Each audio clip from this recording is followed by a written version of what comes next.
From और but.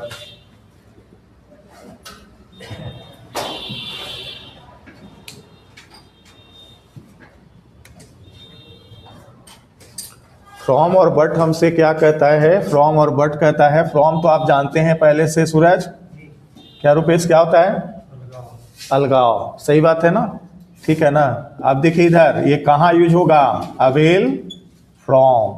ये दो कदम फ्रेजल वर्ब कंटिन्यूअसली पूछा गया है, ठीक है ना? अवेल फ्रॉम, फिर है ये देख लीजिए रिफ्रेन फ्रॉम। क्लियर है ना? किसी चीज से दूर होना। क्लियर है? प्रिवेंटेड फ्रॉम, किसी चीज से दूर करने का प्रयास करना, ठीक है ना? Restricted from.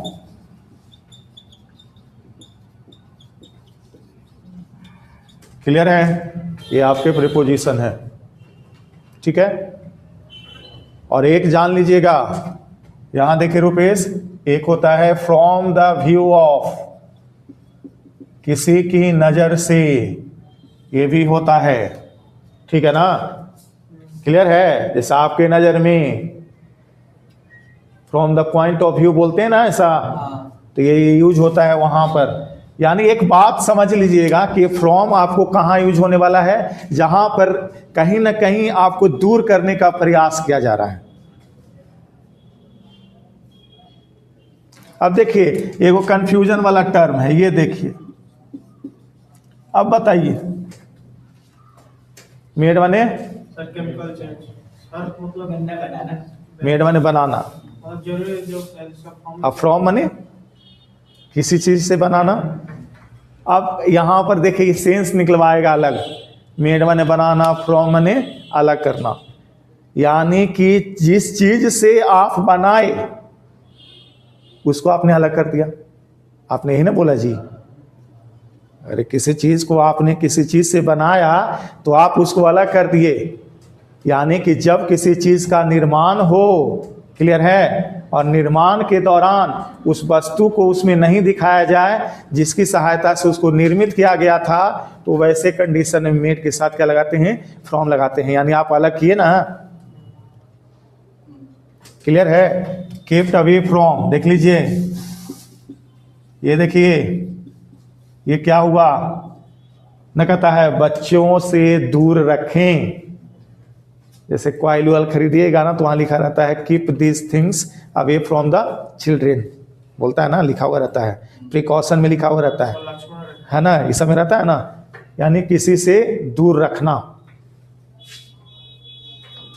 क्लियर है? ये देख लीजिए डिफरेंट फ्रॉम, ये देख लीजिए क्या हो गया जी, कि चीज से अलगाव रखना, दूरी रखना, डिफरेंट फ्रॉम हो गया ना, अंतर रखना।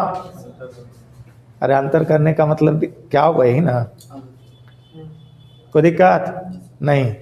तो फ्रॉम का क्या क्या मेनली यूज हो सकता है, समझ में आ गया जी? चलिए अब देखिए थोड़ा सा लेके बट को लेकर इशू है। बट है बड़ा ही टेंशन वाला वर्ड है। टेंशन ये है कि बट हमसे प्रेपोजिशन के तौर पर भी आता है और कंजक्शन के तौर पर भी आता है। ये देखिए, तो हमको कैसे पता चलेगा कि भाई ये प्रेपोजिशन के तौर पर है, कंजक्शन के तौर पर है? तो आप पहले प्रेपोजिशन का रूल क्या जानते हैं?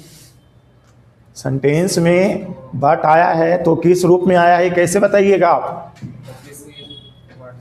वर्ड को यदि सेंटेंस में जोड़ना होगा तो, है ना? He is clever but thick, चालाक तो है लेकिन चोर है, ऐसा कुछ बोल देते हैं, ठीक है? अब बट जब कंजक्शन के रूप में रहता है तो जानते हैं क्या होता है?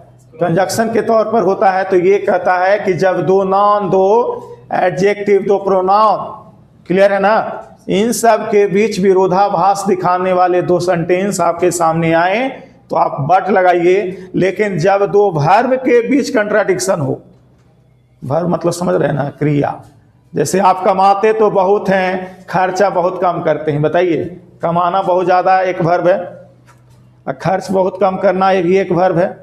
तो दोनों वर्ब के बीच कंट्राडिक्शन हुआ, विरोधाभास हुआ, जब ऐसा विरोधाभास का बात होगा तो हम क्या यूज करेंगे, बट का यूज करेंगे। क्लियर हुआ बात, ठीक है ना। तो देखिए इधर ज्यादा से ज्यादा इसमें फिलर्स का आएगा, बट है जो जनरली फ्रेजल वर्ब नहीं बनाता है। बट जो है फ्रेजल वर्ब नहीं बनाता है, बट जो है जनरली कंजक्शन के रूप में यूज हो जाता है। बहुत होगा ना तो भरने वाला में आ सकता है, भरने वाला समझ फिलर्स।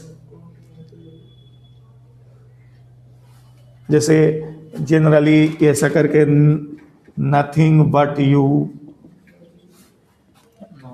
ऐसा करके तुम्हारे अलावा कोई नहीं है मेरे लाइफ में, ऐसा बोलते हैं ना। There was nothing but water, ऐसा बोलते हैं, वहाँ पानी ही पानी है। इस तरह का कॉन्सेप्ट रहता है ना, तब हम लोग क्या यूज करते हैं, बट का प्रेपोजिशन के तौर पर किया जाता है। जब बट का प्रेपोजिशन के तौर पर यूज होता है तो वास्तव में इसका हिंदी उस समय होता है नीतीश, के सिवा या के अलावा। जैसे एक सेंटेंस हम लिख रहे हैं,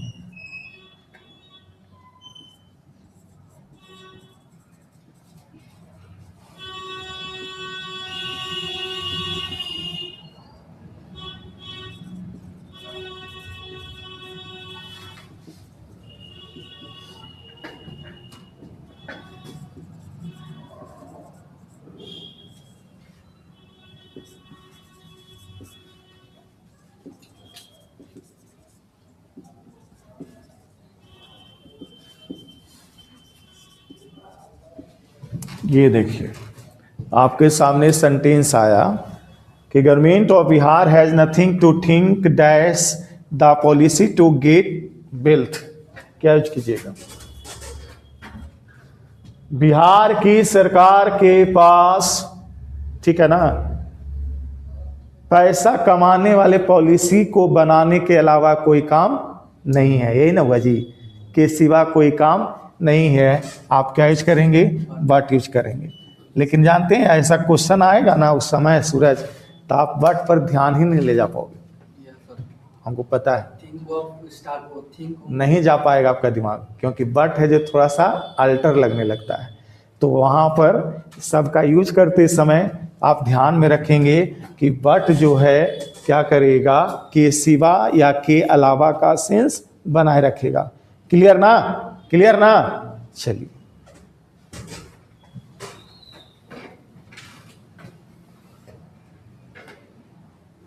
नथिंग हर बार रहेगा क्या किताब? नहीं, कुछ नो वन भी हो सकता है। नहीं कहेगा कि आपके अलावा मेरे जीवन में कोई भी नहीं है।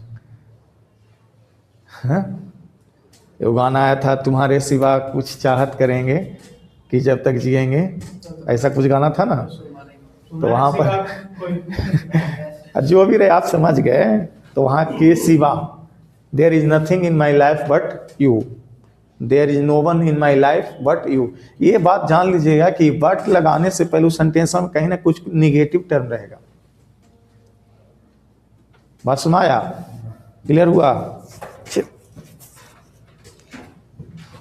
लिख ली इसको, सुनने में तो सब अच्छे लगता है जी, पेपर पर आता है ना तो बुझाने लगता है। ऑप्शन में अगर ऑफ दिया रहेगा तो थिंक को ऑफ में मारेंगे सब, तो नथिंग का यूज खत्म हो जाएगा। क्या बोलिए, कंजक्शन में सर नो बट के साथ जैसे नॉट ओनली बट आल्सो, हाँ सेटअप है उसका। कंजक्शन के साथ नॉट रहेगा तो सेंटेंस में बट भी रहेगा, नॉट ओनली रहेगा तो बट ऑल्सो रहेगा, नथिंग रहेगा तो भी बट रहेगा। ये सब कंजक्शन का पार्ट है। हाँ वो बहुत ज़्यादा नहीं है, वो आप टेंशन नहीं लीजिए। पेपर के लिए आप प्रिपेयर हो चुके हैं बढ़िया से। हम एक से टेस्ट में कौन सी टेस्ट देते हैं जी, हमको भी दिखाया कीजिए ना। आपको तो बार बार कहते हैं एरर सर नहीं बन रहा है, वर्ड मीनिंग्स गलत हो रहे हैं। इरर क्या गलती हो रहा है, इरर के को सही होता है 5 गो में। नाइगेशन में गलत हो जा रहे हैं। चलिए एक चीज़ हम आपसे अति करें कि अब तो 10 दिन ही बचा हुआ है, मेनली आपके लिए 10 दिन है, क्योंकि 10 तारीख को तो परीक्षा ही है। तो 10 दिन का समय है, क्या कि 1-2 तारीख बीच में डिस्टर्बेंस भी है, तो उस चीज़ को जोड़ लीजिएगा तो 10 दिन है आपके पास। 10 दिन आप टेस्ट भी दिया कीजिए, मेरे यहाँ 9 बजे आया कीजिए, 9 बजे आया कीजिए, उस पेपर में वो भी कंप्लीट हो जाएगा, कन्फ्यूजन सब खत्म हो जाएगा। मिटा दें जी, मिटा दें। ज्यादातर एरर तो सब्जेक्ट भर एग्रीमेंटे कराता है वही उससे हाइवे करता है। हाईवे करता है। तो हमको एक बात बताइए, सब्जेक्ट वर्ब एग्रीमेंट के अलावा बचता ही क्या है जो आप नया कीजिएगा? अरे सब्जेक्ट वर्ब एग्रीमेंट करते हैं तो सब्जेक्ट वाला कभी एरर करता है, उसमें नॉन प्रोनाउन का एरर हो जाता है। वर्ब की बात होती है तो हेल्पिंग वर्ब क्या डाला जाए क्या ना डाला जाए, ये सब एरर दिमाग में आने लगता है, हैं?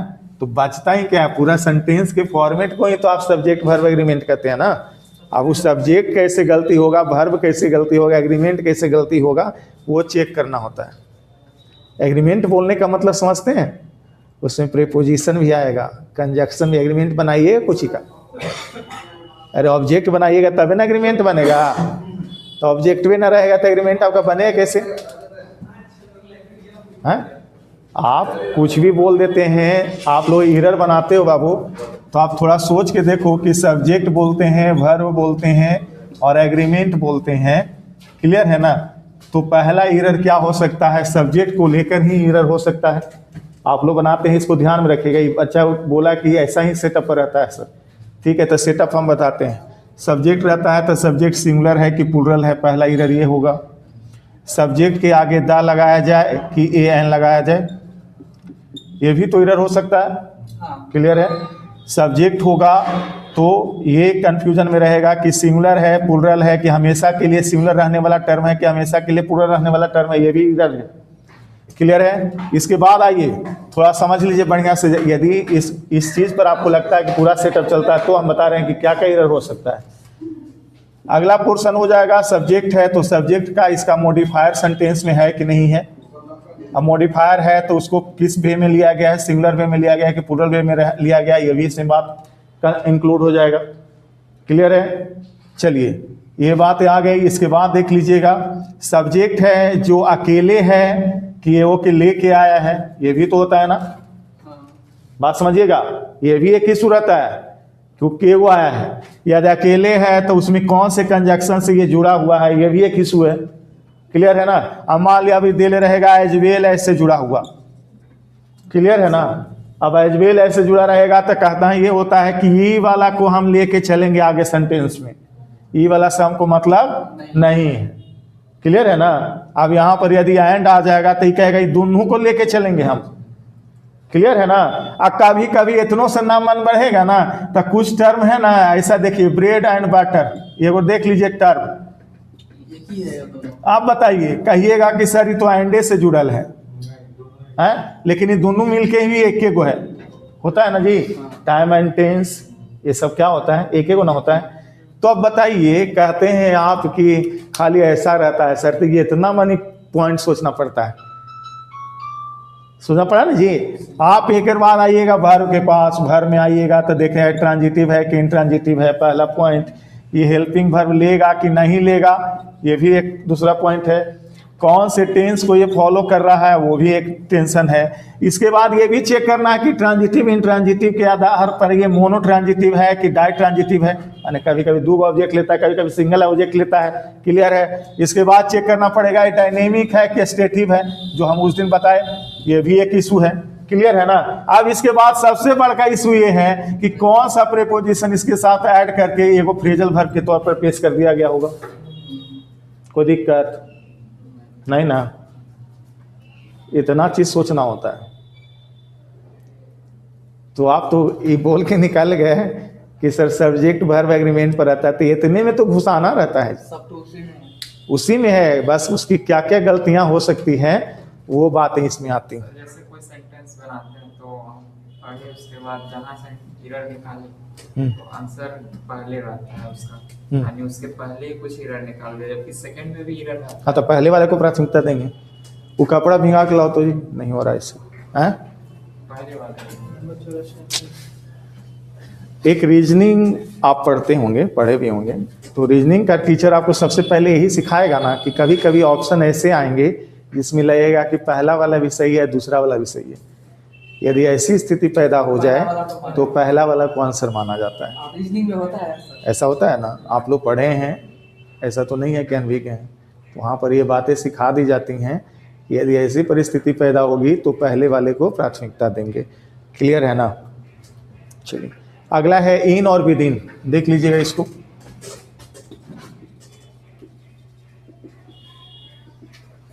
ये इन विदिन आपसे क्या कहता है, आप उसको समझने का प्रयास करें। पिछले बार में आनंद पढ़े थे, याद है? टिल और अप टू क्या था इन दोनों का मतलब? टिल परफेक्ट टाइम को बताया, परफेक्ट टाइम को बताएगा, और अप टू क्या बताएगा? लगभग। मनी बताएगा लेकिन कंफर्मेशन नहीं देगा। बस वही चीज है सर, इन भी वही है, अभिधीन वही है। इन कहता है यदि कोई टाइमिंग दी गई है और उस टाइमिंग में ही किसी काम को पूरा कर लिया गया, ठीक है ना, माने गिवन टाइम में कोई वर्क को या जो भी आपका जॉब है उसको कंप्लीट कर लिया गया है, तो आप निश्चिंत रहिए कि वो जो है इन लेगा। क्लियर है? और विदिन ये कहता है कि जब गिवन टाइम में कोई बातें कंप्लीट ना हो, कोई काम कंप्लीट ना हो, तो वैसी परिस्थिति में आपको क्या यूज करना चाहिए? बोलिए, विदिन। सेंटेंस है आपके पास, बताइए क्या होगा?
पहला तो में इन और पहले में इन, दूसरे में विदिन। कैसे आप बता दिए तुरंत? 7 days। 7 days। नहीं, वहाँ पे पता चला कि हाँ? मतलब पूरा हो जाएगा। क्वेश्चन आया था? अरे Cited में क्या होगा? अरे अभी आ गया, लेकिन कहना बोलना ऐसा कहते हैं टीचर साइटेड, याद आ रहा है ना? वही टीचर साइटेड वाला है, टीचर का कहना है। अब इस तरह के सेंटेंस को बनाने से पहले आपको खुद ही दिमाग में सेटल करना पड़ेगा कि काम का तरीका कौन है, क्या है, कैसे है। आई एक्सपेक्ट, मैं आशा करता हूं कि तुम दिए हुए काम को 7 दिन में पूरा कर दोगे। वो हम बोलते ना, तब ये बात सही होता। आप तो आशा किए हैं ना, वो कंफर्मेशन कहाँ से हो गया भाई? आप बोल सकते हैं, करना आपका काम थोड़े, करना तो मेरा काम है ना। समझाया? यानी पहले में भी विदिन ही होगा। समझाया रुपेश? काहे नहीं होगा, सोचिए थोड़ा सा। आप आशा किए हैं कि हम 7 दिन में नौकरी लग जाएगा, ये आपका काम है कि नौकरी देना? अरे नौकरी आप दीजिएगा, नौकरी तो कोई थर्ड पार्टी दे रहा है ना जी, वो तो थर्ड पार्टी के विचार पर निर्भर न करता है। हैं? ये देखिए एक सेंटेंस है,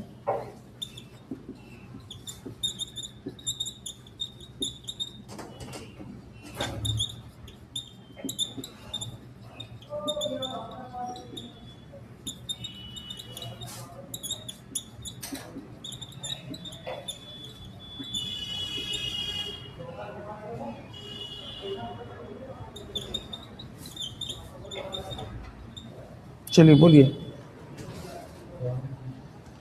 the mason conferred me to complete the house dash 1 month। इसमें इन होगा सर, ये लोग है इन होगा। इन होगा। मेसोन माने क्या होता है? नहीं जानवे ना कर रहे हैं तो आप सेंटेंस कैसे बना दिए? सर वहाँ पे मी मेसोन माने होता है राजमिस्त्री। तब फिर विद इन होगा। अब आप बताइए, राजमिस्त्री ने हमको कंफर्म किया है कि वो 1 महीने में घर बना देगा, संभव है? नहीं विद इन। राजमिस्त्री की बातें कभी सच हुई आज तक? लेकिन यहाँ पर यदि एक कॉन्ट्रैक्टर रहता ना, ये देखिए, तो बातें सच हो जाती। ठेकेदार, तो बातें सच हो सकती हैं, लेकिन मेसोन की बातें सच नहीं होगी। आप इनकी बातें समझ गए हैं, विदिन कंफ्यूज करेगा आपको। सर कंफर्म हो रहा है। अरे भाई वो कंफर्म तो सब कोई करता है। मिस्त्री कभी कहता है कि हम आपका काम 10 दिन में नहीं कर देंगे। अरे वो तो चाहता है कि मेरा काम और डिले हो, क्योंकि वो डेली वर्क होता है उसका, होता है ना जी। ये बताइए 2 नंबर बताइए आनंद।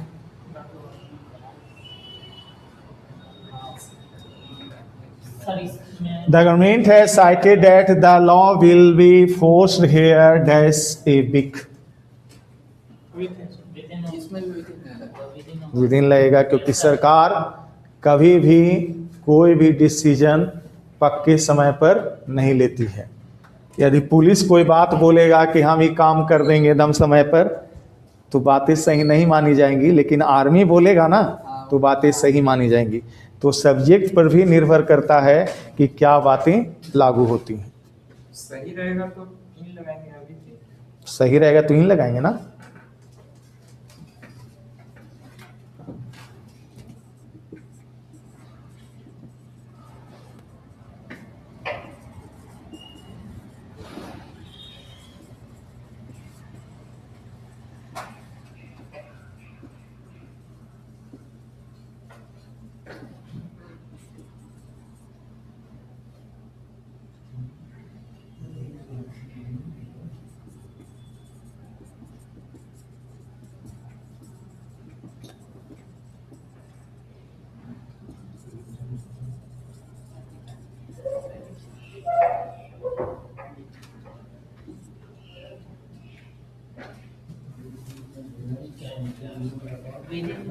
पॉलिटिकल क्या है sir? Political condition. Of Bangladesh. Sir सरकार गवर्नमेंट तो उसमें कहीं का भी होता है। जैसे यूरोप का जो बोलता है सब कर देता है सब। कहाँ? सरकार वाला बात है ही। सरकार जो यूरोप में, हाँ, यूरोप में अमेरिका में सबका हम लोग बनाता है सब। यदि ऐसा रहता तो भ्रष्टाचार वाली सूची बनती ही नहीं विदिन ही होगा सर। है। अब इसी तरह का सेंटेंस आएगा तो बताइए क्या कीजिएगा। विद इन है। Within. Dash a week we can hear something new about the political condition of Bangladesh। Within. एक आध सप्ताह के अंदर में हम लोग बांग्लादेश में कुछ राजनीतिक, ठीक है ना, मुद्दे पर नई चीज़ों को सुनेंगे। ये तो हम लोग की बोलचाल की भाषा है ना, कंफर्मेशन तो नहीं ना है भाई, कंफर्मेशन नहीं ना है। यदि यूनिट सरकार वहाँ पर कह देती कि हाँ पक्का हम 10 तारीख को पद छोड़ देंगे, तैयो नहीं मानेंगे।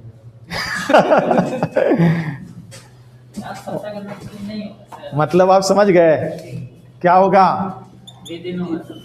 हमको इनका जरूरत ही नहीं है समझाने को, इन जरूरत ही नहीं है हमको समझाने का, क्योंकि इन आप जानते हैं विदिन कंफ्यूज करता है, क्योंकि विदिन पर आपका दिमाग जाएगा ही नहीं। सर सेंटेंस पूरा समझने के बाद मीनिंग बताएगा कि विदिन लगेगा। हाँ वो मीनिंग बताएगा कि क्या यूज करना है। तो यहाँ वैसे देख के लग रहा है इन वीक टाइम का बता रहा है, तो इन लगा देंगे। लग रहा है ना, क्योंकि गलत जल्दी लगता है। कैन भी तो लिखा है। मीठा चीज जितना अट्रैक्ट नहीं करता है ना, जितना तीखा चीज अट्रैक्ट करता है। चाउमीन जितना अट्रैक्ट करता है ना, उतना दाल भात नहीं करता है, पता है? क्योंकि गलत चीज हमेशा अट्रैक्ट करता है। वो गलती की तरफ आपका दिमाग ज़्यादा जाएगा, सही की तरफ नहीं जाएगा। ये वाला बताइए ना, ये वाला नहीं बताया आप। The government has cited that the law will be forced here that's a week, तो obviously within a week है ना। चलिए, एकाध सप्ताह के अंदर में, ऐसा जब हम बोलते हैं ना के अंदर में जब बोलते हैं ना, तो अपने आप क्लियर हो जाइएगा कि वो विद इन बात कर रहा है। अंतर समझ में आ गया होगा। सिर्फ यदि इन बोलेगा तो पक्का है कि वो बात कर रहा है कि कंफर्मेशन है, ठीक है ना। लेकिन यदि बोलेगा एकाध सप्ताह के अंदर में, एका महीना के अंदर में आपको कुछ नया सुनने को मिलेगा, तो ऐसा कुछ जब सुनने अंदर की बात करेगा ना, तो अंदर के लिए ही अपने आप क्लियर हो जाता है कि आपको विद इन यूज करना है। क्लियर है ना। चलिए, पुलिस इंक्वायरी ये सब इसमें संभावना अपना हो। लेकिन एक बात जान लीजिएगा, जब संभावना वाली बातें होंगी तभी विद इन यूज होगा, और यदि कोई बात हो चुकी होगी ना तब आप विद इन नहीं लगा सकते हैं। क्रिया घट गया होगा, तो कैसे, तो कंफर्म होएगा कि काम हो गया था। जब हो गया तो ये नहीं होगा। बात समझ रहे हैं।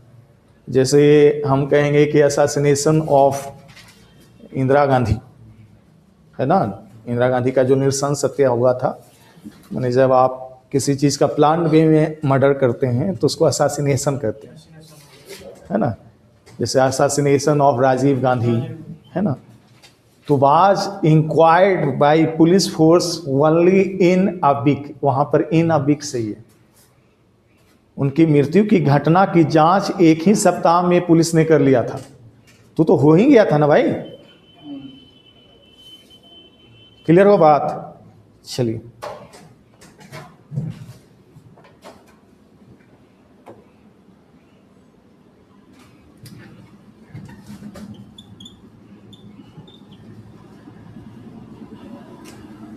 देखिए फिर से आया है एट और ऑन।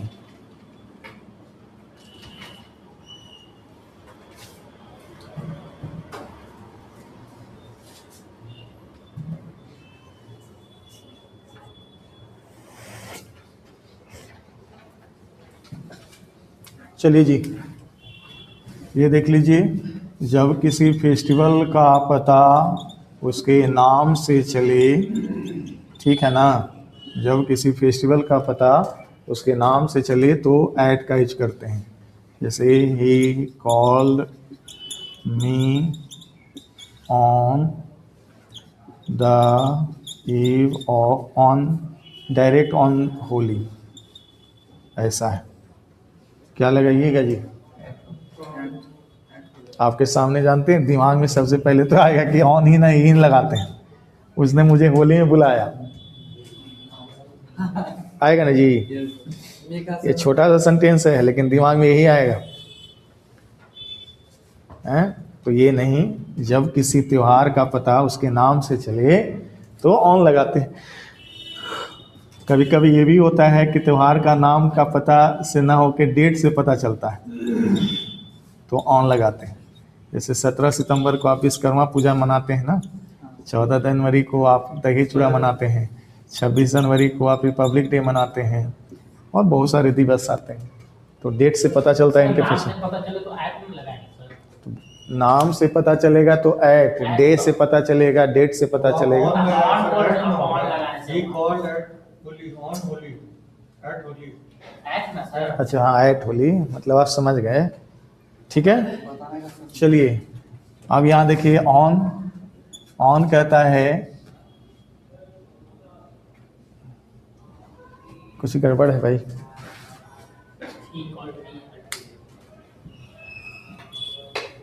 तो सही है। अब देख लीजिएगा, ऐट ये कहता है कि यदि आप किसी भोजनावकाश को दिखाते हैं, जैसे at breakfast, at dinner, at lunch, ये सब बोलते हैं ना, हाँ, तो जब भोजनावकाशों को दिखाने की बात होगी तो एट का यूज करेंगे। जैसे he has invited me at lunch, ऐसा बोलते हैं, एट डिनर पार्टी बोलते हैं ना। तो भोजनावकाश, विभिन्न प्रकार के भोजनावकाश होते हैं, तो उस तरह के कंडीशन में हम लोग क्या यूज करेंगे, एट यूज करेंगे। क्लियर है अनंत। और एक ऑन हमसे ये कहता है कि जब हम किसी पर आश्रित हों, जैसे this question is totally based dash method, क्या कीजिएगा, ऑन क्यों लगाए, क्योंकि वो आश्रित है, ठीक है ना। The legacy of this government dependent upon, अपने ऑन लगाइएगा कि ऑन लगाइएगा, अपॉन लगाइए कि ऑन लगाइएगा। अपॉन मैंने छलांग लगाना था ना, याद आ रहा है? हाँ। यहाँ ऑन है, मैंने आपकी आश्रित है, आपके जितने भी आप काम कर रहे हैं वो सभी बातें इस मुद्दे पर आश्रित है, तो डिपेंडेंट के साथ ऑन लगाएंगे। क्लियर है? सुन आगे बात। चलिए, इसका मतलब है कि छोटे समय का जो दरमियान चलिए अगला है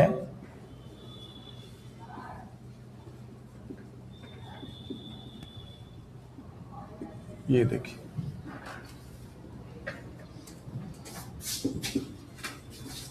ये बताइए जी इसका हिंदी।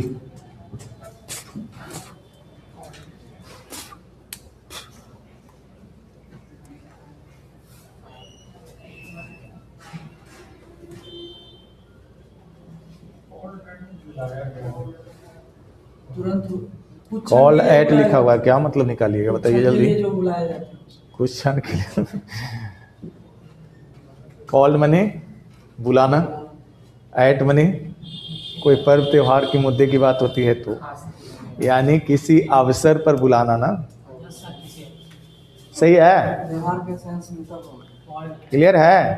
तो लेकिन अगर ऐसे बोल आपको हमने क्या बताया था, फ्रेजल वर्ब का सबसे बेसिक कॉन्सेप्ट ये है कि उस मुद्दे को कनेक्ट करके देखिए अपने साथ। पहला मीनिंग उसके वर्ड के हिसाब से निकालिए या दूसरा मीनिंग उन सब के पढ़िए, वो अपना निकालिए। अब बताइए तो कॉल एट, बुलाया गया मैं बुलाया गया, यही तो दिमाग में आएगा ना, कोची में बुलाया गया। अब ये तो आपको चेक करना पड़ेगा कि किसी फेस्टिवल में बुलाया गया कि कहाँ पर बुलाया गया, है ना? समा गया? चलिए, कौन सी लेके पढ़ना बैठल हैं जी आप? ये है हाँ? कल वाला है सर। बना के लाए हैं? Yes sir. बहुत अच्छा किए हैं, बहुत अच्छा किए हैं, बच्चा मेहनती है। सब इस तरह एट होम कर देंगे। एट होम माना एट होम ही मतलब अपने आप में एक फ्रेज है, जानकार होना। हाँ, उस चीज में वो जानकार है, दम निरस्त है, मतलब जो भी बातें होती उसको कर लेगा। ठीक है, चलें आगे। अरे इधर ही मिटा दिया। सिंस क्या है जी? Since for by before। Since for by before और फ्रॉम। बताइए जी, सिंस माने क्या होता है? Fixed है। पॉइंट सिंस है जो फिक्स है, Contact पॉइंट ये प्रीपोजिशन भी है, कंजक्शन भी है। सिंस है जो कंजक्शन होता है तो उसका हिंदी हो जाता है चूंकि, और सिंस ये कहता है कंजक्शन के तौर पर रहते हुए हमारा यूज सेंटेंस के स्टार्टिंग में होना चाहिए। किस में होना चाहिए? स्टार्टिंग में होना चाहिए, मतलब इसका कहना होता है। ठीक है ना? क्लियर है? और जैसे ही आप मेरा यूज करोगे तो सबसे पहले आपको रीजन देना पड़ेगा और उसके बाद क्या देना होगा? रिजल्ट। ये देखिए, क्लियर है? यानी दो सेंटेंस को ये जोड़ते रहेगा, लेकिन पहले सेंटेंस में रीजन बताना होगा और दूसरे सेंटेंस में रिजल्ट। जैसे since he was late he could not attend the class. Since he was late he could not attend the class. ये देखिए, चूंकि वह लेट था इसलिए क्लास अटेंड ना कर सका, ये रीजन है ना, और ये मेरा रिजल्ट है, और ये मेरा चूंकि का सेंस दे रहा है कि नहीं दे रहा है? क्लियर है बात? सुना गया? चलिए, सेंस जब प्रीपोजिशन के तौर पर रहता है तो ये कहता है हम पॉइंट ऑफ टाइम को शो करते हैं।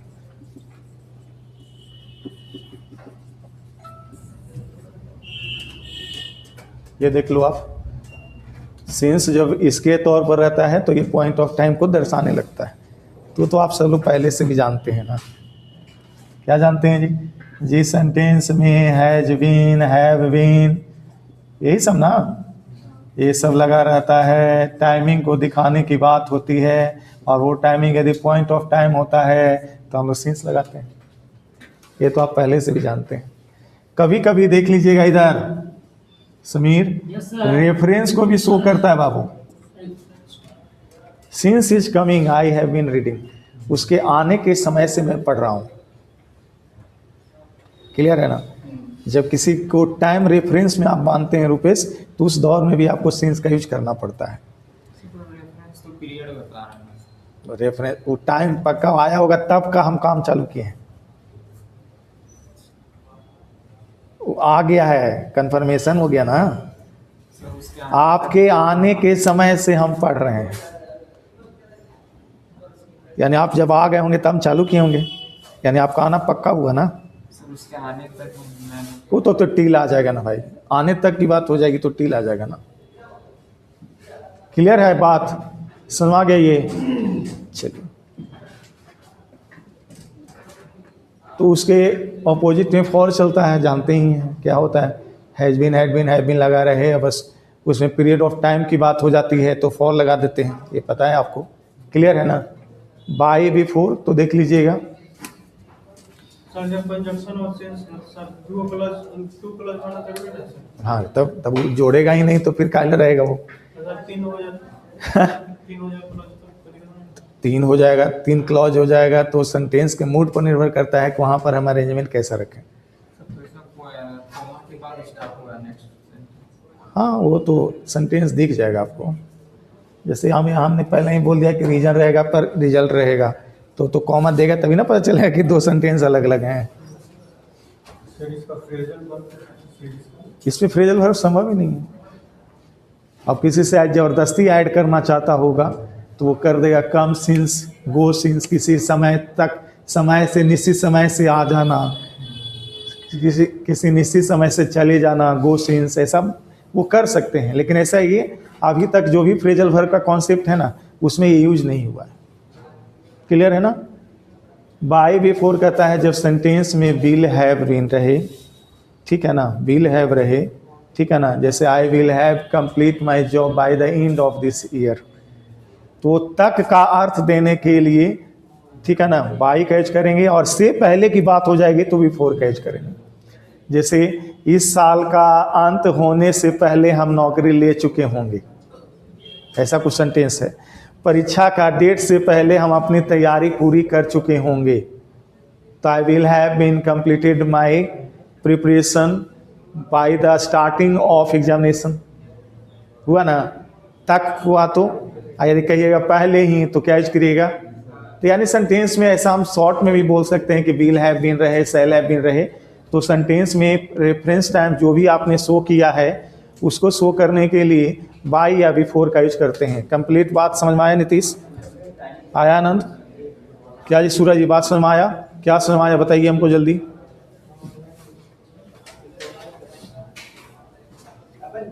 पहले से तय हो कि मतलब हम बोल रहे हैं कि भविष्य में कोई काम कर लेंगे इस समय तक या इस समय से पहले, तब कर चुके होंगे, कर लेंगे नहीं, कर लेंगे तो खाली जनरल फ्यूचर इंडिफिनिट हो गया, बात रहना चाहिए।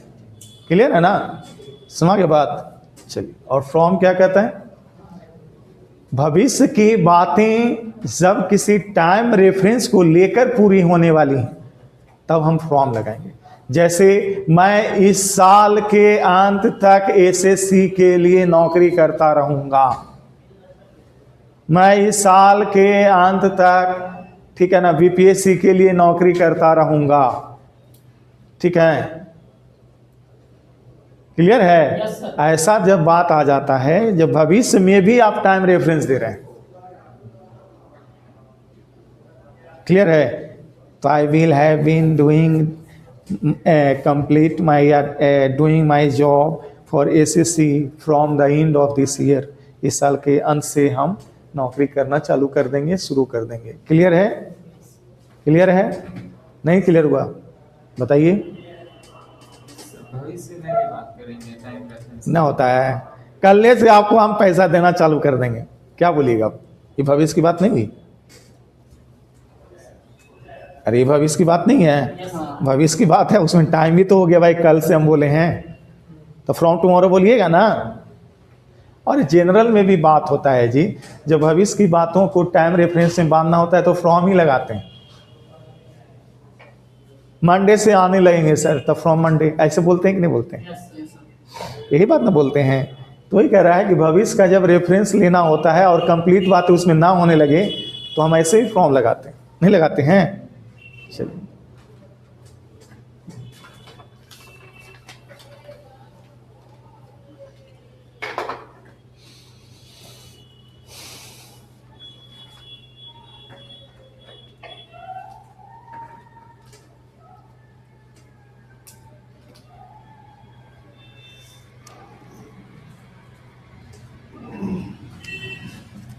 चलिए अगला है हमारे सामने बीनीथ, बियॉन्ड और इन बिटवीन।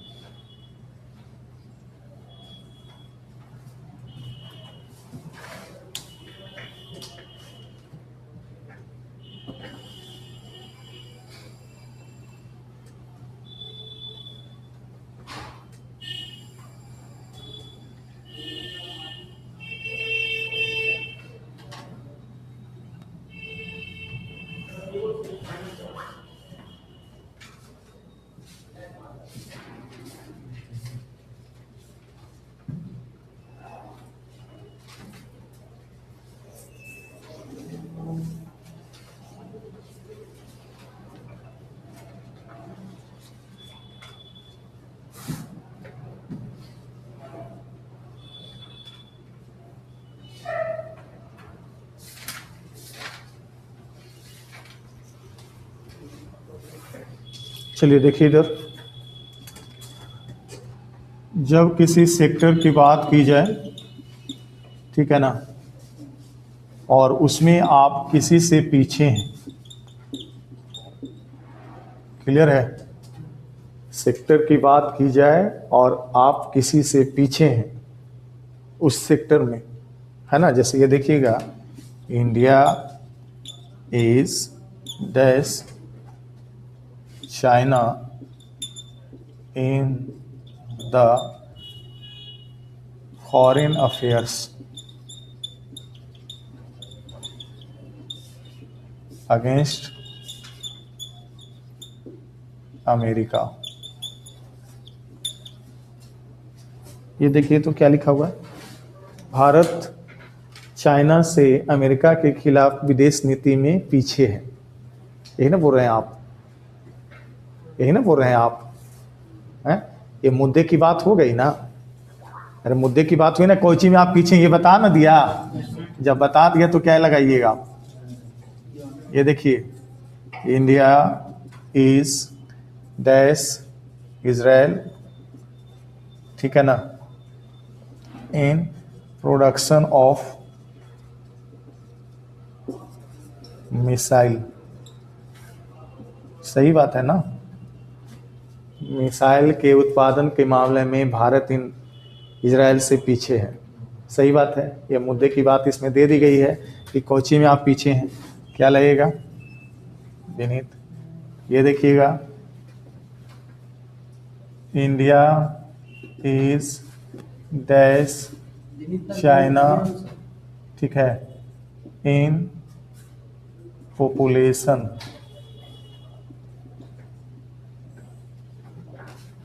पॉपुलेशन के मामले में इंडिया चाइना से पीछे। क्लियर है? तो जिस मुद्दे में आप पीछे उसकी चर्चा होनी चाहिए, ना चर्चा हुआ ना तो बैक लिखना पड़ जाएगा या आफ्टर लिखना पड़ जाएगा।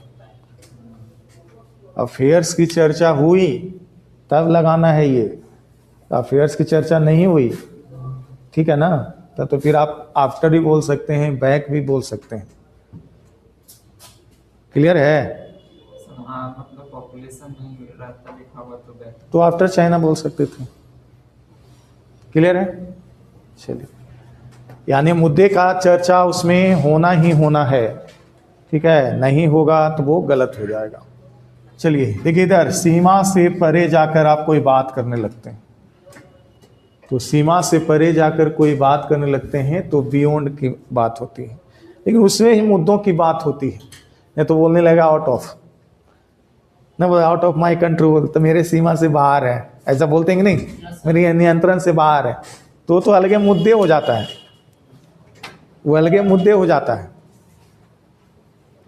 बियॉन्ड क्या बोला, वैसे मुद्दे जिसकी चर्चा जनरली सेंटेंस में की गई है, अब वो यदि किसी चीज से परे है, जैसे एक सेंटेंस हो जाता है कि सेंटेंस हम बोल रहे हैं, the issue of Indo China at Doklam is dash the thought of general people of India. क्या लगाइएगा, फिर से सुनिए, the issue of Indo China at Doklam, ठीक है, is dash the thought of general people of India. बताइए, the issue of Indo China at Doklam is dash the thought of general people of India.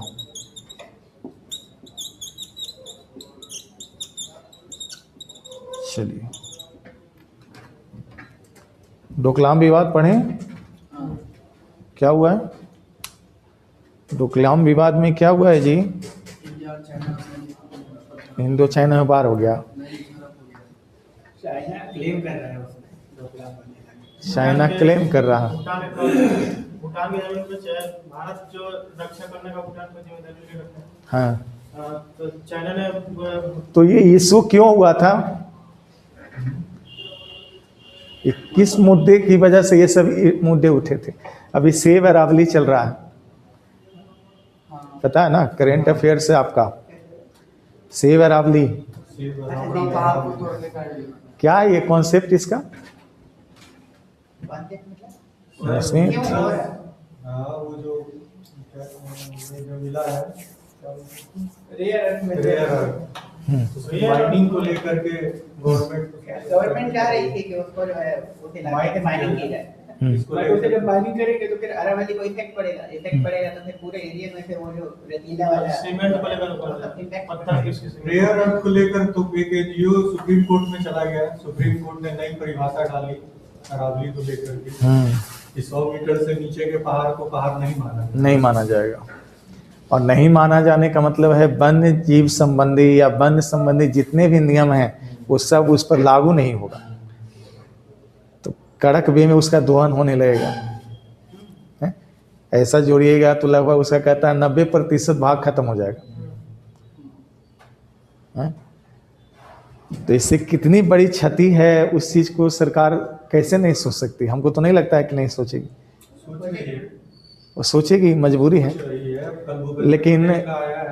लेकिन थोड़ा सा इशू हो जाता है, गुजरात का मुद्दा जब उठा था इसी तरीके का, पढ़े होंगे ना आप लोग, सरदार सरोवर बांध को लेकर उठा था, उसमें कौन आई थी, मेघा पाटकर, है ना, तो उस समय सरकार नहीं सोची थी, पता है ना आपको, उतने बड़े इलाके को जंगल विहीन कर दिया गया, लेकिन सरकार कुछ नहीं सोची।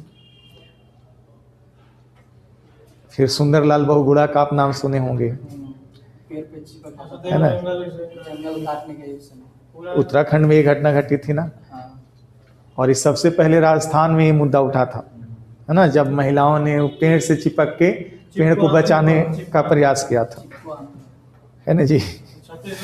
और सुंदरलाल बहुगुणा की बेटी थी रीता लाल बहुगुणा, यूपी में, तो कांग्रेस में ही शामिल हो गई। अब बताइए कितनी गंदी राजनीति चल रही है, क्या लगाइएगा इसमें बताइए। ये CTEC जो चाइना पाक इकोनॉमिक कॉरिडोर का बात हुआ था ना, उसी में चाइना चाहता था कि भारत के चारों तरफ हम अपना एक सड़क योजना तैयार करें। ठीक है, भारत ये बोल नहीं सकता था क्योंकि भारत की ज़मीन में ये बातें हो नहीं रही थी, जबकि दो देशों के बीच ये आपसी सुलह है कि आपको ऐसा कोई भी हम हनन नहीं करेंगे, आपके अधिकारों का हनन नहीं करेंगे जिससे आपको दिक्कत होने लगे। लेकिन ये तो इशू बनना ही रहा, पाकिस्तान को एक सहायता के नाम पर बहाना बना, वो वास्तव में रोड बनाना चाह रहा था कि कहीं भी भारत पर हम आक्रमण कर सकें। इसी बीच भूटान सरकार ने एक कथन कहना था कि हमारी सुरक्षा की जिम्मेदारी भारत उठाएगा। भारत को ये मौका हाथ में लग गया और डोकलाम के इलाके में जब ये रोड बन रहे थे वहाँ पर भारत सरकार ने ऑब्स्ट्रक्शन क्रिएट किया, जिसकी वजह से वो CPEC कंप्लीट हो भी नहीं पाया। बस समझे, ये विवाद है। लेकिन चाइना उसमें खुलकर भारत से लड़ा नहीं, लेकिन हमारी सेनाओं के बीच खूब पटका पटकी हुआ, गोलीबारी नहीं। तो सर अलग है। नहीं सर, यही है चाइना पाक इकोनॉमिक डोर। वो तो ऊपर वाला सब ऊपर उधर से गुजर जाता है, कश्मीर से- प्लान तो सर इधर है। अरे है, लेकिन वो पूरे को कंप्लीट वो लेके चल रहा था, वही मुद्दा उठाया था। सर बॉर्डर को पूरा गाँव बसा। हाँ, तो यहाँ बियॉन्ड हो जाएगा ना, आपकी विचारधारा से परे। ठीक है, जैसे एक बात बोलता है कि वो ऐसा काम कर देगा, हमारी सोच से परे की बात है भाई। आउट ऑफ माइंड बोलते हैं ना, जनरली ऐसा बोल देते हैं ना, लेकिन वो गलत हो जाएगा। क्या हो जाएगा? बियॉन्ड। ठीक है ना। इन बिटवीन ये कहता है कि आप एक ही बार में बहुत सारे काम कर रहे हैं। ठीक है ना। इन बिटवीन का वास्तविक हिंदी अर्थ यदि बोलिएगा तो हो जाएगा इसी बीच। बोलते हैं ना कभी कभी इसी बीच। जैसे हम चावल लेने गए, चावल लिए, सब्जी लिए, दाल लिए, इसी बीच अपने मित्र से भी मिल लिए। तो ये इसी बीच वाला जो टर्म रहता है ना, उसको हम लोग इन बिटवीन कहते हैं। क्लियर हुआ? इस पर फ्रेज नहीं बनेगा, ठीक ना।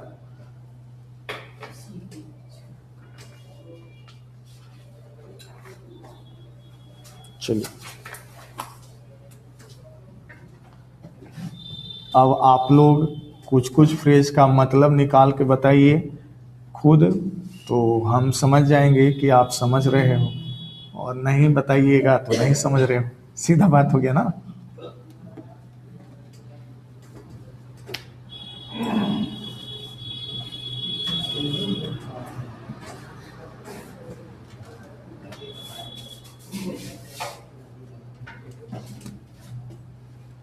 बियॉन्ड से फ्रेजल वर्ब बनेगा। हाँ जी, वो मेनली फ्रेजल वर्ब से ज़्यादा उसमें फीलर्स के तौर पर आएगा। समझे? ये डाई है, बताइएगा।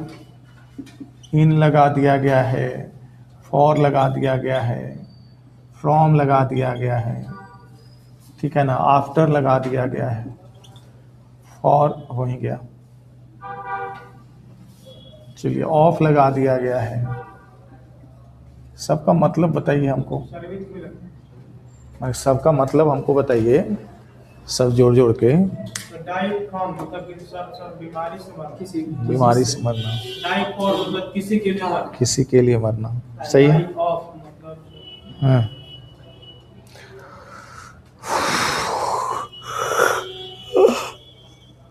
डाई इन मतलब कोई एक्सीडेंट से मरता है, हम्म, और डाई ऑफ डाई फ्रॉम मतलब कोई आपदा वगैरह से। डाई, डाई फ्रॉम मतलब कोई डिजास्टर वगैरह होना। चलिए आप 10 से मर जाना। चलिए, हो गया।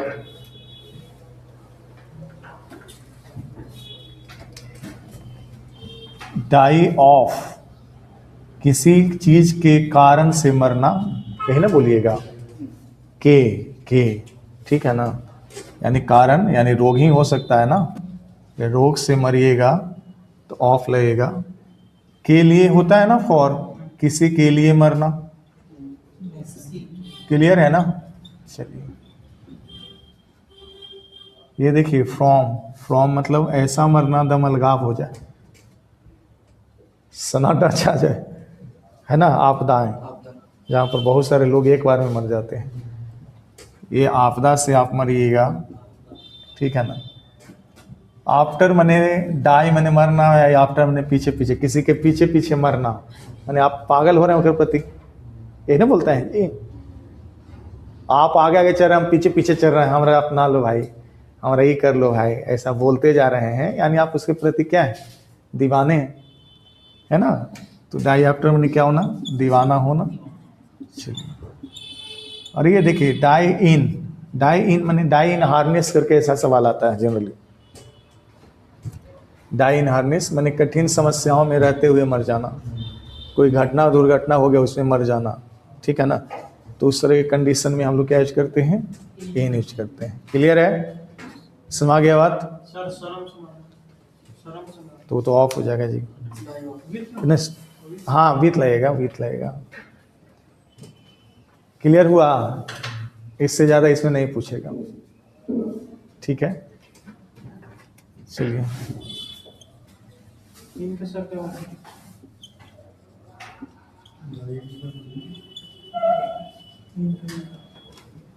डाई क्या बोल रहे हैं सर? घटना दुर्घटना मर जाना, घटना दुर्घटना या किसी समय अवधि की बात में होता था ना जी, ऐसे भी तो बोलते थे ना, समय अवधि वाली बातें होती हैं तो इन लगाते हैं।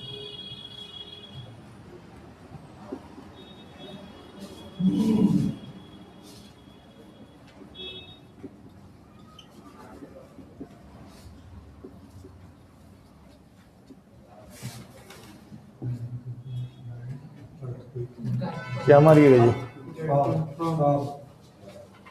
डाई डाई डाइट फॉर्म प्रोम लगेगा सर। कौन लगेगा? प्रॉब्लम लगेगा सर। फ्रॉम लेकिन अगर समय अवधि की बात ही नहीं, अर्थ के एक मने आपदा ही है ना।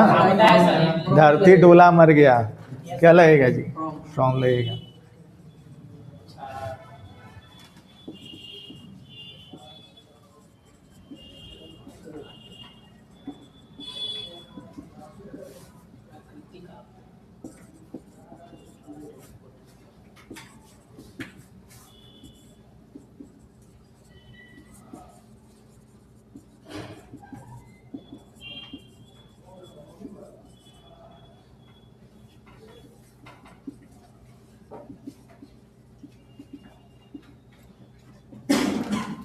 द स्टूडेंट्स ऑफ पटना, ठीक है, नाउ डाई, ये नहीं है जी, now die dash the jobs of GS based examination.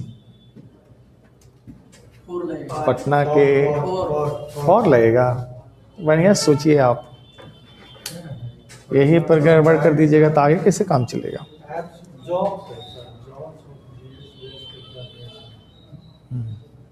देखिए उसको आ रहा है।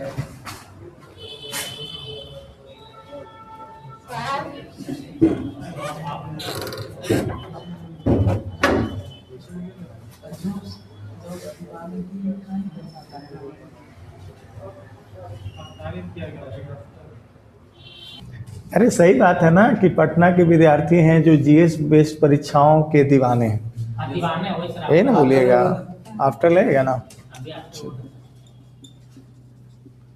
सब प्रसारित करते हैं तब ना मरता है। आप समझ रहे हैं बात, काले बात कर छेड़ रहे हैं झूठों का। हैं? डाई फॉर द नेशन, देश के लिए मरना। आप ना कहते हैं हम देश के लिए मरते हैं, मरते हैं। जीएस के लिए तो ऐसे नहीं होगा। जीएस के लिए मरते हैं। नहीं sir, job of GS based examination. देखिए हम आपको इंग्लिश से हिंदी सिखा सकते हैं, हिंदी से इंग्लिश सिखा सकते हैं, ये मतलब निकालना हम नहीं सिखा सकते, समझे ना। ये तो आपका अपना दिमाग होना चाहिए। अभी इसमें हम बताइए, अपना ही बोलचाल की भाषा में ना है। पटना में लड़कन जो है ना खाली बिहार पुलिस के दीवाना है, बोलचाल की भाषा में बोलते हैं कि नहीं, तो ये बात हम सिखाएंगे बोलने के लिए आपको जी।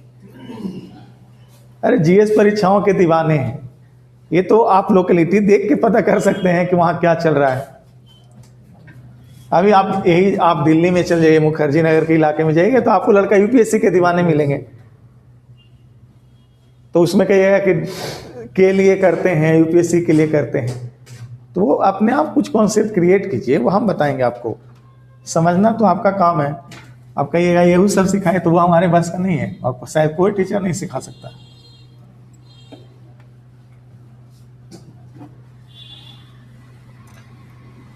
ऐसा स्थिति रहे तो हमको तो लगता है कि ये जो यूपीएससी की जो प्रिपरेशन चलती है, जैसे दृष्टि वाले विकास द्विवेदी सर पढ़ाते हैं, तो वो थोड़े लिखवा के पढ़ाते हैं।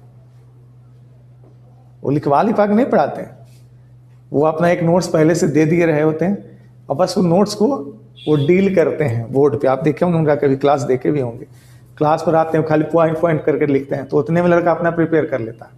पीएससी यूपीएससी लिखवाने का ये नहीं है, नहीं, लिखवाने का है, लिखने का नहीं है। वही चीज बोल रहे हैं कि ऐसा रहेगा तो आप कर पाइएगा कभी।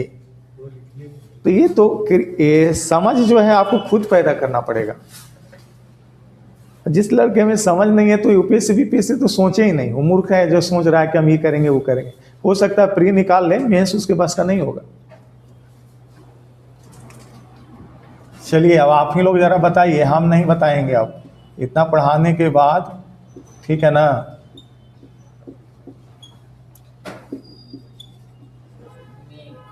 चलिए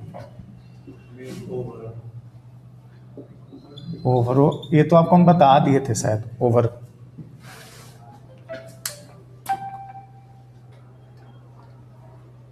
हेलो, हाँ वो तो ठीक ठीक, अभी क्लास में है थोड़ा।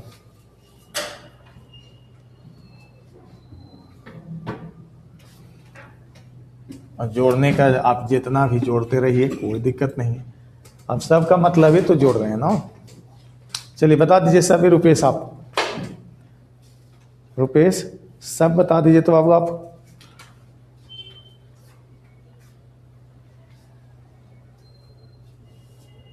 मेक फ्रॉम मतलब बना रहे, लेकिन क्या चीज से बना रहे वो नहीं।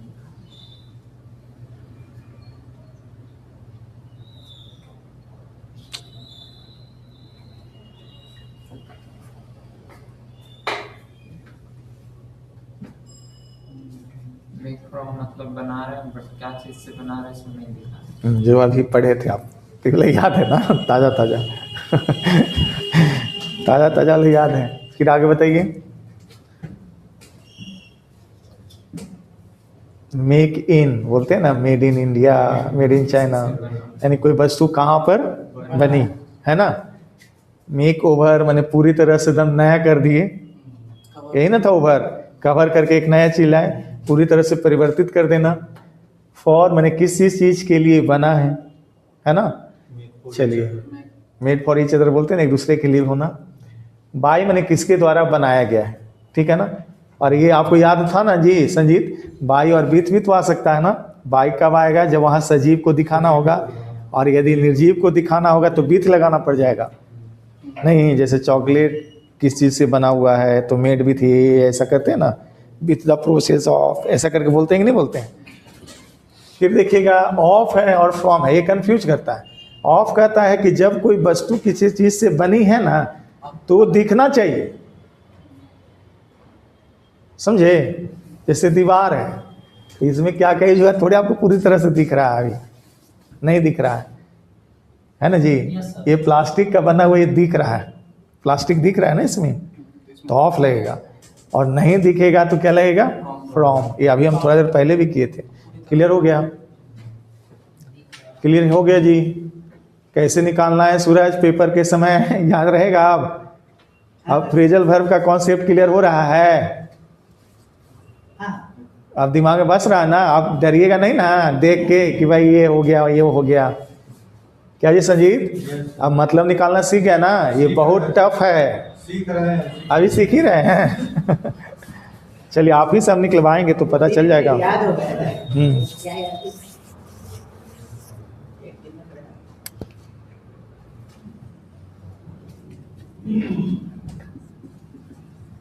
लिखा हुआ है एंग्री, चलिए एग्री करवाते हैं। एग्री माने क्या होता है, सहमत होना, है ना। चलिए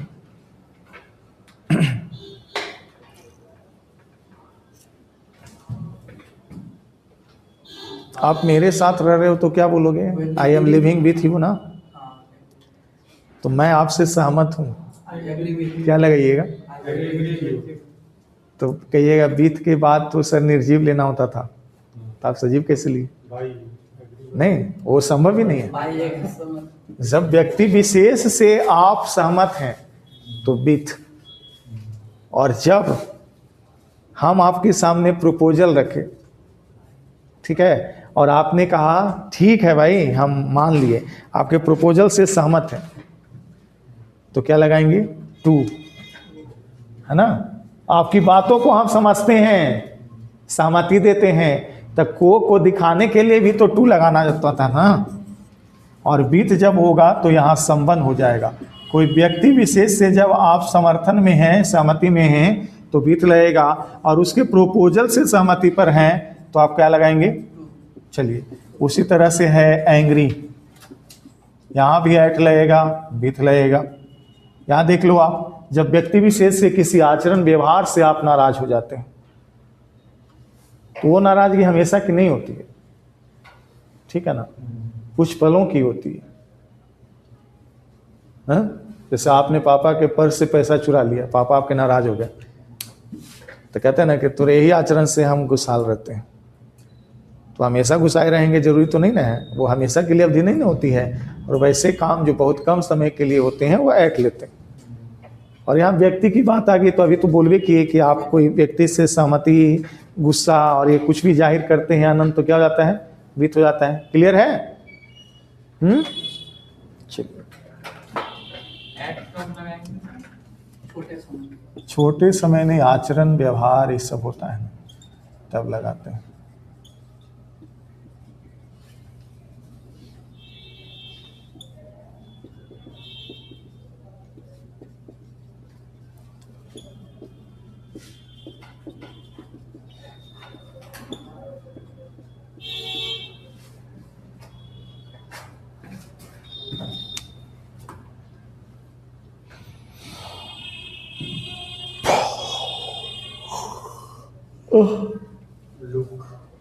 बताइए जरा सब चीज को। लुक आफ्टर मतलब होता है देखभाल करना, देख लेना। नहीं, हमको मत होता है मत सिखाइए, होता तो बड़ी कुछ है। इतना दिन से आप जान ही रहे थे कि लुक आफ्टर मैंने होता है, वो नहीं हमको जानना है। हमको मतलब उससे जोड़ के बताइए, क्योंकि पेपर में हमको मतलब से मतलब है, इस सब से मतलब नहीं है।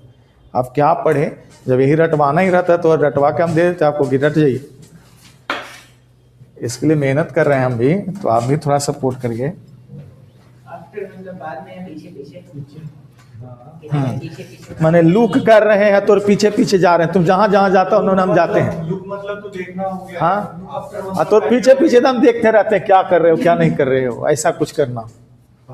यानी मैंने हम हमेशा तुम पर नजर रखे हुए, ध्यान रखे हुए, देख रेख करना। आया ना?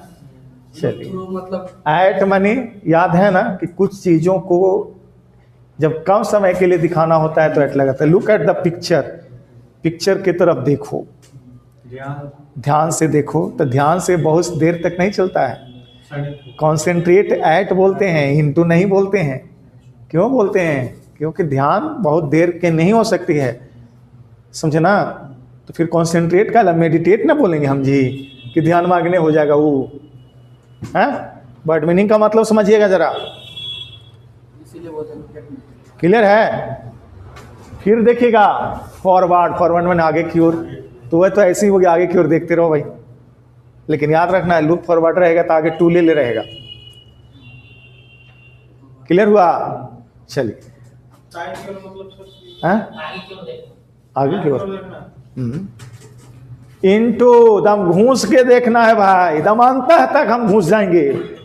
ये सब इन्वेस्टिगेशन नहीं ना होगा जी। ज्यादा घूसने का मतलब है आप जांच पड़ताल कर रहे हैं।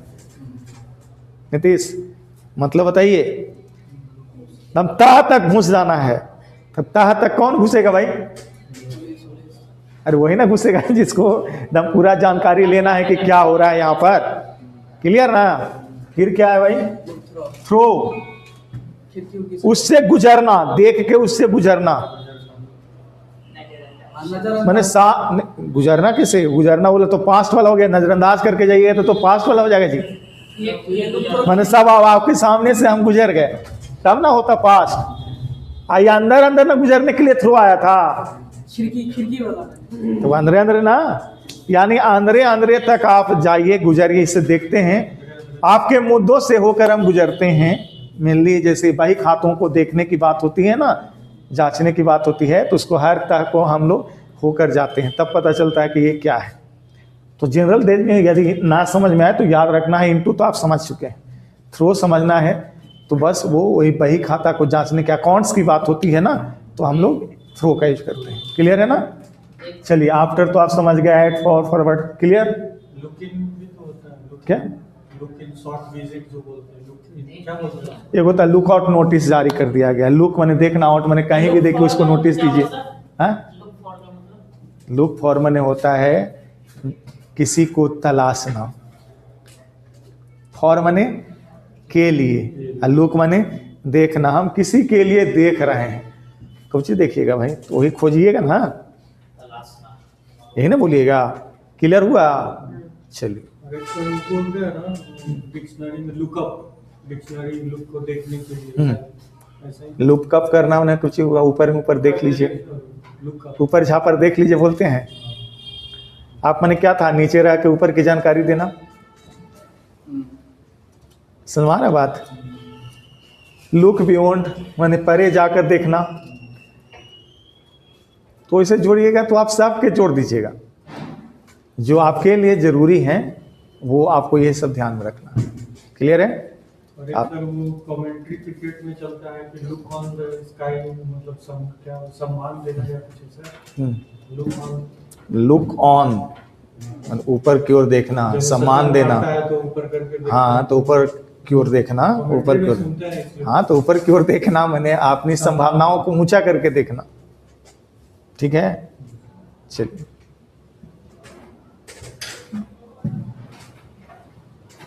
चलिए अगला देखिए। ये आपके सामने है आंसर। आंसर के साथ कोई प्रीपोजिशन ऐड हो कि इसको फ्रेजल वर्ब बनाएगा? बोलिए। आंसर कॉन्सेंट्रेट वर्ड है, उसमें क्या ऐड कॉन्सेंट्रेट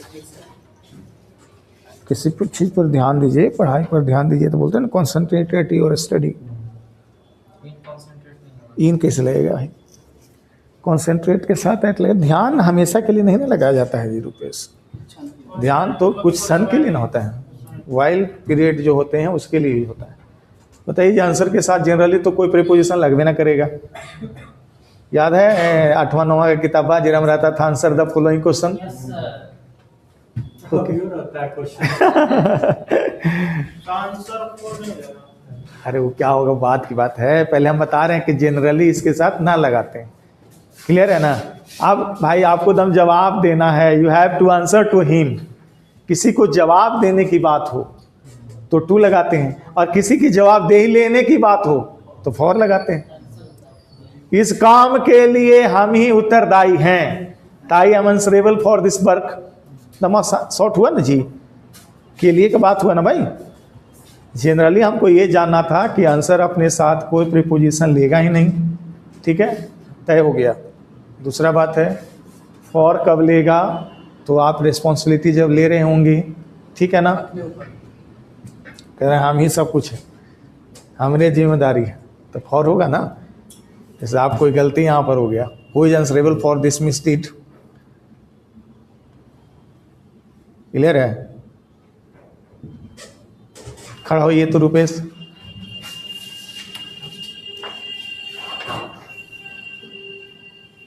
देश की अर्थव्यवस्था के लिए कौन जिम्मेदार है?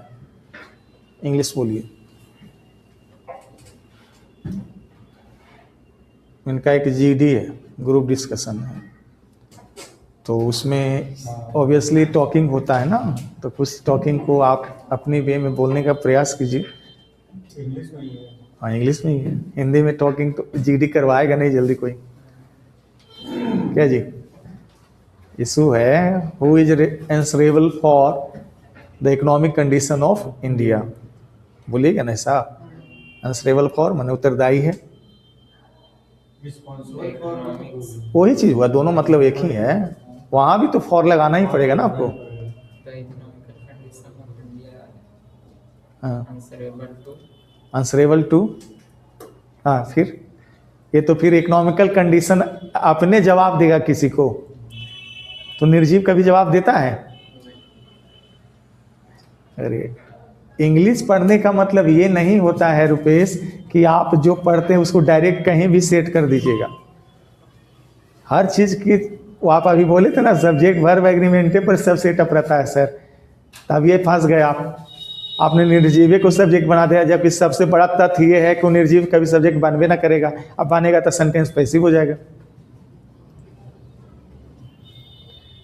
तो किसी भी सेंटेंस को लिखते समय बहुत सारी बातों को ध्यान में रखना होता है, तब वो आंसर परफेक्ट बनता है। आपको ऐसा लगता है ना कि हम सही सही लिख के आए हैं, सर हम सेट कर दिए थे दम, और यहाँ पता चल रहा कि आप क्या सेट किए थे, वो तो सब्जेक्ट के जो ऑब्जेक्ट था उस सब्जेक्ट बना दिया, सब्जेक्ट को आपने ऑब्जेक्ट बना दिया। क्लियर है? समझ गए आप? ये बात हम पैसे में नहीं बोल सकते। चलिए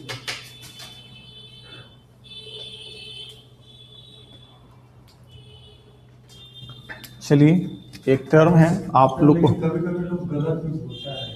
अरे तो स्पोकन है ना वो, जैसे लोकसभा या राज्यसभा में बात होता है तो उसमें देखते हैं कितना बोलते रहता है, जो उसका जवाब दे नहीं भी लेता है, I have answer to this question बोलता है वो, I am answer to this question. हाँ आंसरिंग मतलब, हाँ मतलब वो जवाब दे उसका नहीं है, हाँ लेकिन फिर भी फॉर लगा के बोलता है। तो उसको बोलने नहीं आता है ना, तो हमको लगता है कि कोई गलती के लिए नहीं, कोई गलती फॉर सिर्फ तो जवाबदेही के लिए नहीं। ऑब्वियसली, और नहीं ऐसा कुछ है कि वो अपना चाहता है कि हम गलती स्वीकार कर लें, हैं? तो उसको आप आई अपोलोजाइज बोलना चाहिए। हाँ ये हो सकता है, ये बोलना चाहिए ना, वो सटीक हो जाएगा। अब वो तो उसकी मर्जी है, वो क्या बोलना चाहता है नहीं बोलना चाहता, अपोलाइज के ही सेंस में वो बोलता है। तो उसको नहीं आ रहा होता है तो कुछ बोल के निकल लेना है ना। बंगाल का नेता जो तृणमूल कांग्रेस का है वो अक्सर ना उसको बोलने नहीं आ रहा है। जैसे हम देखें कई बार खुद, इवन हम बड़े बड़े नेताओं को देखे हैं और मैच कमेंट्री में भी हमने देखा है कि नो को नोइंग बोलता है वो, हाँ, जबकि होगा ही नहीं। जब कुछ संभव है ग्रामेटिकली तो वो संभव ही नहीं है। तो बहुत सारी जो बोलचाल की बातें होती है ना बाबू, वो सही नहीं होती। नोइंगली हो सकते हैं। नोइंगली हो सकता है, जानते हुए, वो अलग मैटर है। नोइंग नाउन की तरह जीरंड की तरह काम करेगा नहीं, कैसे करेगा? तो फिर आप प्रोनाउन का नियम ही फेल कर दिए। जीरंड बहुत परेशान करता है। क्या जीरंड परेशान करता है? समझ में नहीं आता एक्चुअली में है आईएनजी लगाना है बस यही है। हम एक चीज, एक वर्ड बोलेंगे ना, आपका क्लियर हो जाएगा। कब वो जीरंड है कब वो भर्व है ये पता नहीं चलता। ये क्वेश्चन आ रहा है बार-बार। हाँ, तो हम आपको बता देते हैं, जब कभी, ठीक है, आईएनजी लगे हुए टर्म के बाद हेल्पिंग वर्ब आए, क्लियर, तो वो जीरंड है। क्लियर है? और जिसको सिर्फ आप सब्जेक्ट के तौर पर यूज कर सकते हैं और कोई ऑप्शन नहीं है आपको। क्लियर है? और यदि आप V4 यानी आईएनजी लगे हुए टर्म के पहले हेल्पिंग वर्ब यूज कर रहे हैं तो उस समय वर्ब है। अंतर समझ आया सूरज? हेल्पिंग वर्ब का आईएनजी के बाद हेल्पिंग वर्ब होगा तो जीरंड है। वो जीरंड है। पहले अब उसके बाद यदि आप, नहीं उल्टा बोला गया क्या हम? उससे पहले लगाएंगे तो अरे जीरांड रहेगा ना, ये वाला बात समझिए, जीरांड रहेगा तो उसके बाद हेल्पिंग वर्ब आएगा, और यदि वो वर्ब रहेगा, वर्ब का चौथा रूप रहेगा तो उसके पहले हेल्पिंग वर्ब रहेगा। और ये चीज है, और ये जीरांड जनरली हम लोग सब्जेक्ट ही बनाते हैं।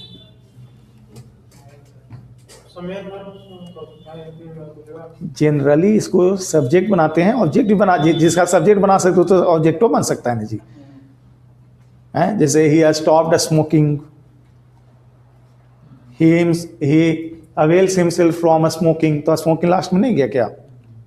तो कहिएगा वो क्या है? तो वर्ब नहीं है भाई, वो क्या है? जीरंड है। क्लियर हुआ बात? अब ये बात कंफ्यूज करेगा और आगे आपको। बस ये देख रहा है आईएनजी प्लस हेल्पिंग वर्ब हाँ, तो तो जीरंड जीरंड, और आईएनजी के पहले आ जाएगा हेल्पिंग वर्ब तो नॉर्मल हो गया। नॉर्मल हो गया। अब क्लियर है? और जीरंड को रिप्लेस हमेशा इन्फिनिटिव से कर सकता है। जैसे स्मोकिंग कोई लिखता है और इसको सब्जेक्ट बना के शो करता है तो टू स्मोक भी इसको रिप्लेस कर सकता है। ये दोनों सेम है। जैसे smoking is injurious to health बोलते हैं तो टू स्मोक भी इंजूरियस टू हेल्थ होगा। टू पैसा नहीं सकता मतलब समझ गए मेरा? हाँ आईएनजी को हटा देगा तो आईएनजी को हटा देगा। चलिए आगे बढ़ें। चलिए बताइए जल्दी, अराइव लिखे थे हम।